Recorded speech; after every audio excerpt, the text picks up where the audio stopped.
Hello class, I'm Mary Kovac and this is my dramatic narrative speech. When I was a little girl, I was obsessed with the movie Lady and the Tramp. Ever since then, I had dreamt of having a cute little Cocker Spaniel puppy and naming her Lady just like the movie. When I turned 18 and my parents couldn't tell me no any longer, I put my name on waiting lists at every local shelter waiting for a Cocker Spaniel puppy.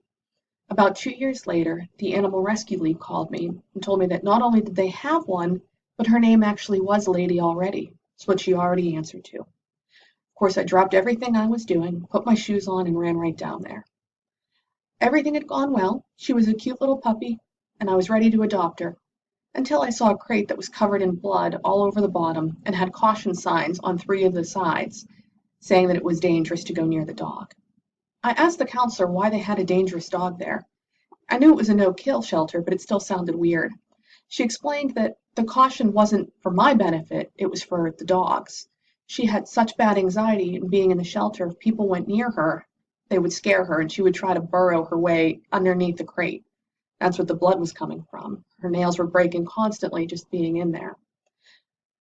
I kept looking at my little lady and then looking at the puppy all curled up inside her crate and decided I wanted to meet that puppy. So the adoption counselor called out her name, which was ridiculously long. It was just 6 random Italian words. I didn't know what any of them meant except for Bella, which was beautiful. So she called for Bella and she unrolled herself. And it turns out she wasn't a cute little puppy. She was an 80-pound German Shepherd mix. She had just managed to ball herself up so much, she didn't look much bigger than my lady did at that time. It seemed kind of wrong to take the cute little puppy whenever this dog needed a home.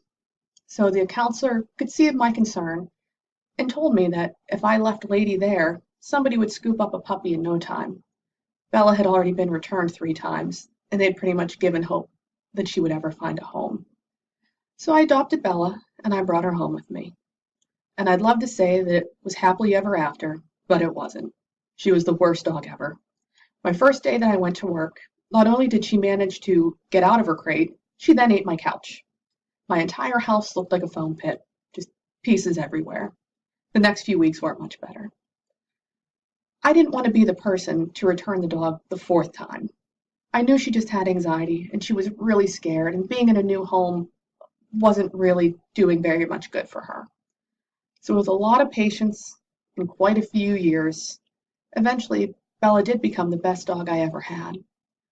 It took quite a while, but we became best friends. She was my perfect little puppy. She wasn't the lady that I had picked, but it was working. A few years later, whenever Google Translate came around, I decided to look up what all 6 of her names meant. Her first name, Signora, means lady in Italian. It wasn't quite the route I planned on taking, and it wasn't the smoothest start, but it turns out I did